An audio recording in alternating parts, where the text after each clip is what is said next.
ത്രിയേക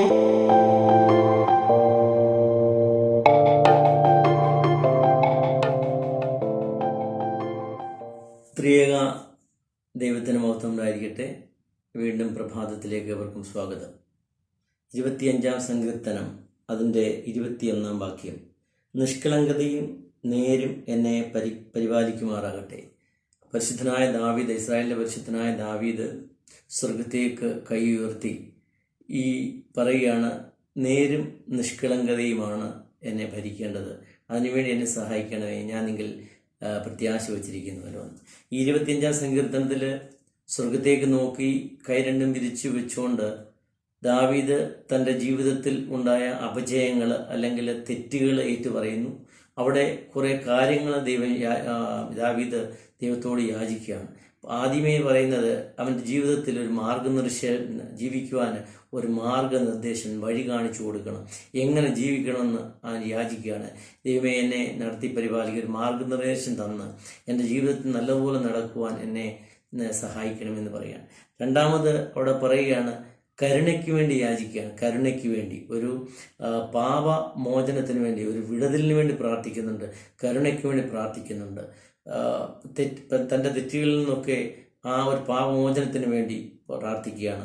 അത് കഴിഞ്ഞ് പ്രാർത്ഥിക്കുകയാണ്, എനിക്ക് നേരും നിഷ്കളങ്കതയും വേണം. അതെന്തുകൊണ്ടാണെന്ന് ചോദിച്ചാൽ, ദൈവത്തിൻ്റെ സഹിത്വം വേണമെങ്കിൽ അവിടെ ആ 25-ാം സങ്കീർത്തനത്തിൻ്റെ 14-ാം വാക്യത്തിൽ പറയുന്നത്, കർത്താവിൻ്റെ സഹിത്വം തൻ്റെ ഭക്തന്മാർക്കുണ്ടാകുന്നത് എപ്പോഴാണ്?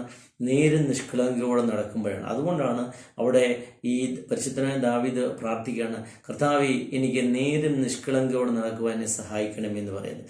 നേരും നിഷ്കളങ്കതയുള്ള മനുഷ്യന് ദൈവത്തിൻ്റെ സഹിത്വം ഉണ്ടാകും, ദൈവം അവനോട് കൂടെ ഉണ്ടാകും. 1965-70 കാലഘട്ടത്തിൽ കൊല്ലത്ത് നഗരത്തിലെ വലിയൊരു അലൂമിനിയം കട, വലിയ ഗോഡൗണൊക്കെ ഉള്ള വലിയൊരു അലൂമിനിയം കട, ആ ഒരു കടയെ അവിടെ ഭയങ്കര വലിയ കടയാണ്. ആ കടയിൽ നിന്ന് ബസ് സ്റ്റാൻഡിലൊക്കെ ദൂരദേശത്തേക്ക്, അന്ന് വലിയ ഓട്ടോയോ ഇതുപോലുള്ള പിക്കപ്പുകളൊന്നും ഇല്ലാത്ത അവസരത്തിൽ ഈ മൂടിയില്ലാത്ത കാളവണ്ടി, അതായത് മേൽ മൂടിയില്ല, കാളവണ്ടിയെല്ലാം കൊണ്ടുവന്നു.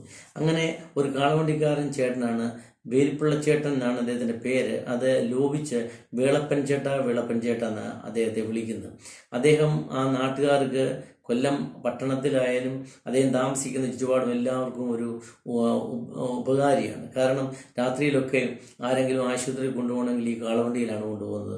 ഏതെങ്കിലും സഹായം വേണമെങ്കിൽ ആരെപ്പോൾ വിളിച്ചാലും ഇദ്ദേഹം അവൈലബിളാണ്, ഈ കാളവണ്ടിയിലാണ് പോകുന്നത്. അതുകൊണ്ട് ഈ ബസ് സ്റ്റാൻഡിലേക്ക് ഈ വലിയ ദൂരെ നിന്നൊക്കെ പല ഭാഗത്തു നിന്നും, കേരളത്തിൻ്റെ പല ഭാഗത്തു നിന്നും വന്ന് ഈ പാത്രങ്ങളെടുത്ത് വലിയ ചാക്കിൽ അത് കെട്ടി, വലിയ ചാക്ക് തുണിയിൽ ഇങ്ങനെ കെട്ടി അതെല്ലാം ഇട്ട് ഈ കാളവണ്ടിയിൽ കൊണ്ടുപോയി ബസ് സ്റ്റാൻഡിൽ കൊടുക്കണം. ബസ് സ്റ്റാൻഡിൽ ആരാ പാത്രം എടുക്കുന്നു അവരുടെ കൂടെ കൊടുക്കുകയാണ്, അതിനുള്ള കൂലി കിട്ടും. അങ്ങനെയാണ് അദ്ദേഹം ഇതിൻ്റെ ഉപജീവനമാർഗം. അങ്ങനെ ഇരിക്കുമ്പോൾ ഒരു ദിവസം ഈ പാത്ര ഉടമസ്ഥന്, നമ്മുടെ ഈ അലുമിനിയം പാത്രത്തിൻ്റെ ആ വലിയ ഗോഡൗൺ, വലിയ ഹോൾസെയിൽ വ്യാപാരിയാണ്, അദ്ദേഹം ഇങ്ങനെ ഇടയ്ക്ക് വന്ന് ചുറ്റും വന്ന് കറങ്ങി നോക്കിയപ്പോൾ അദ്ദേഹത്തിന് ഒരു പൊതി കിട്ടി, അതായത് മീൻ കിട്ടി. അപ്പം അദ്ദേഹം അത് അഴിച്ചു നോക്കി. എന്നിട്ട് ഈ വെളിയിരിക്കുന്ന ജോലിക്കാരോട് പറഞ്ഞു, ആരെങ്കിലും പൈസ നഷ്ടമായി തിരഞ്ഞു വരുന്നുണ്ടെങ്കിൽ, അതായത് പൈസ കളഞ്ഞു വരുന്നുണ്ടെങ്കിൽ എന്നെ അറിയിക്കണമെന്ന് പറഞ്ഞു. അപ്പോഴേ കുറേ നേരം കഴിഞ്ഞ് ഉച്ചയായി, 12 ഈ വേളപ്പൻ ചേട്ടന് കാളവണ്ടി ഒന്നുമില്ല, വീർത്ത് കുളിച്ച് ഒരു കൈലിമുണ്ട് മാത്രമാണ്, തോളത്തെടുത്ത് ഓർത്തുമുണ്ട്, ഇങ്ങനെ വീർത്ത് കുളിച്ച് വരിക. അദ്ദേഹം എന്തോ നഷ്ടപ്പെട്ടിട്ടുണ്ട്. 2 വഴിക്ക് ഇങ്ങനെ നോക്കിയാണ് വരുന്നത്. അവിടെ വന്ന് ഈ പാത്രക്കടയുടെ വലിയ ഹോൾസെയിൽ വ്യാപാരിയാണ്, ഭയങ്കര വലിയ കടയാണ് അന്നത്തെ കാലത്ത്. അപ്പോൾ അവിടെ ഇങ്ങനെ ചുറ്റി നോക്കുമ്പോൾ ആരോ ചോദിച്ചെന്താ, പറഞ്ഞു എൻ്റെ അല്പം പൈസ കളഞ്ഞു പോയി എന്ന് പറഞ്ഞു, എൻ്റെ 50 രൂപ കളഞ്ഞു പോയി എന്ന് പറഞ്ഞു. അപ്പോൾ പറഞ്ഞു, ഈ മുതലാളി ഈ ജോലിക്കാരോട് പറഞ്ഞു ഒന്നും വിഷമിക്കേണ്ട, ഞങ്ങളുടെ മുതലാളിയുടെ കയ്യിലുണ്ട് എന്ന് പറഞ്ഞു. അപ്പോൾ വേളപ്പൻ ചേട്ടന് വലിയ സന്തോഷത്തോടു കൂടി പോവുകയാണ്.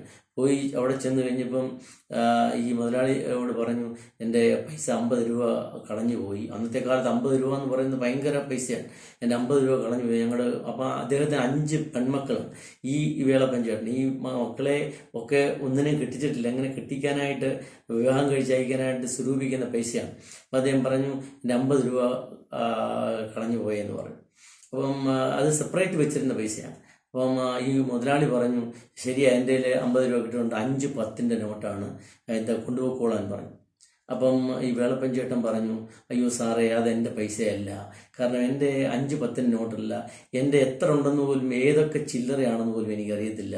അതിനകത്ത് 1 രൂപയുണ്ട്, 2 രൂപയുണ്ട്, 5 രൂപയുണ്ട്, 10 രൂപ കാണുമായിരിക്കും, എനിക്കറിയാം. 10 രൂപ ഇല്ല. അങ്ങനെ ഒരു എത്ര രൂപയാണ് എന്ന് ഈ കൃത്യമായ നോട്ട് ഏതൊക്കെ തരത്തിലുള്ള ഇനം തിരിച്ച് എനിക്കറിയത്തില്ല എന്ന് പറഞ്ഞു. അദ്ദേഹം ഇങ്ങനെ നിരാശയോടുകൂടി പോകാൻ തുടങ്ങുമ്പോൾ ആ മുതലാളി വിളിച്ചു ഒരു പ്ലാസ്റ്റിക് കവർ പൊതിഞ്ഞു വെച്ച പ്ലാസ്റ്റിക്കാണ്. തുറന്നപ്പോൾ ഈ വേളപ്പൻ ചേട്ടൻ പറഞ്ഞ 1 രൂപ ഉണ്ട്, 2 രൂപ ഉണ്ട്, അതിൻ്റെ അകത്ത് 5 രൂപ ഉണ്ട്, എല്ലാം കൂടെ ചേർന്ന് ആ പഴയ നോട്ടുകളാണ്. അദ്ദേഹത്തിനോട് പറഞ്ഞു, ഇതാണ് എൻ്റെ പൈസ എന്ന്, നിന്നെ ഞാൻ പരീക്ഷിച്ചാണെന്ന് പറഞ്ഞു.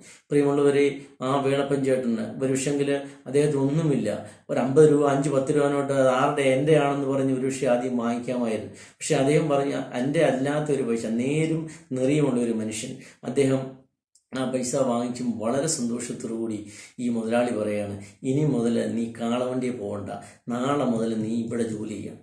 അതായത് ദൈവത്തിൻ്റെ സഹിത്വം, നേരും നെറിയുമുള്ളവന്, നേരും നിഷ്കളങ്കമുള്ളവൻ കർത്താവിൻ്റെ സഹിത്വം കിട്ടും. ആ മുതലാളി, അതായത് ആ ഒരു സത്യം പറഞ്ഞാൽ എത്രയോ വലിയ മനുഷ്യനാണ് അദ്ദേഹം. ആ ഒരു നേരും നെറിയുമുള്ള വേളപ്പൻ ചേട്ടന് പലപ്പോഴും അദ്ദേഹം കണ്ടിട്ടുണ്ടാകാം. അദ്ദേഹത്തിൻ്റെ സത്യസന്ധത കണ്ടുകൊണ്ട് അദ്ദേഹത്തെ ജോലിക്കൊക്കെ. പിന്നെ അദ്ദേഹത്തിൻ്റെ ഒരു 10-95 വയസ്സായപ്പോഴാണ് അദ്ദേഹം മരിക്കുന്നതെന്നാണ് പറയുന്നത്. അതുവരെയും ഇദ്ദേഹത്തിന് ജോലിയൊന്നും എടുക്കാൻ വയ്യ, ചുമ്മാ അത് നോക്കി നടന്നാൽ മതി. അന്നേരവും ഒരു 10 70 80 വയസ്സായപ്പം പോകണമെന്ന് പറഞ്ഞപ്പോഴും പറഞ്ഞു, അല്ല, നിങ്ങൾ ഇവിടെ ഇരിക്കണം, ഞങ്ങളുടെ കടയുടെ ഐശ്വര്യമാണെന്ന് പറഞ്ഞ് അവിടെ ഇരുത്തിയിരുന്നു. അപ്പം പ്രിയമുള്ളവരെ, ജീവിതത്തിൽ നേരും നെറിയും ഉണ്ടെങ്കിൽ കർത്താവിൻ്റെ സഹിത്വമുണ്ടാകും. അവിടെ പറയുകയാണ്, യഹോവങ്കിലേക്കാവുന്നു.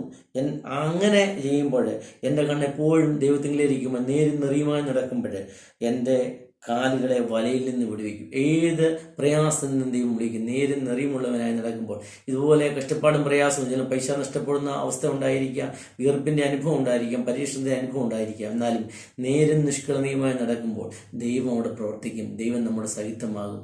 അതിന് നേരും നെറിയുമായി നടക്കുവാനും, ദൈവത്തോട് കരുണയ്ക്ക് യാചിക്കാനും, മാർഗനിർദ്ദേശത്തോടെ ദൈവത്തോട് ആലോചന യോജിപ്പാനും, നമ്മുടെ പാപമോചനത്തിന് വേണ്ടി പ്രാർത്ഥിപ്പാനും, സത്യാനുതാപത്തോടെ ജീവിപ്പാനും ദൈവത്തിൻ്റെ പരിശുദ്ധം സഹായിക്കട്ടെ. ദൈവത്തിൻ്റെ സഹിതം അത് നേരും നെറിയുമുള്ള മനുഷ്യർക്ക് കിട്ടുന്ന ഒരു അവകാശമാണ്. അതിന് ദൈവത്തിൻ്റെ പരിശുദ്ധം സഹായിക്കട്ടെ എന്ന് പ്രാർത്ഥിക്കുന്നു. ദൈവം നമ്മെ സമൃദ്ധമായി അനുഗ്രഹിക്കട്ടെ.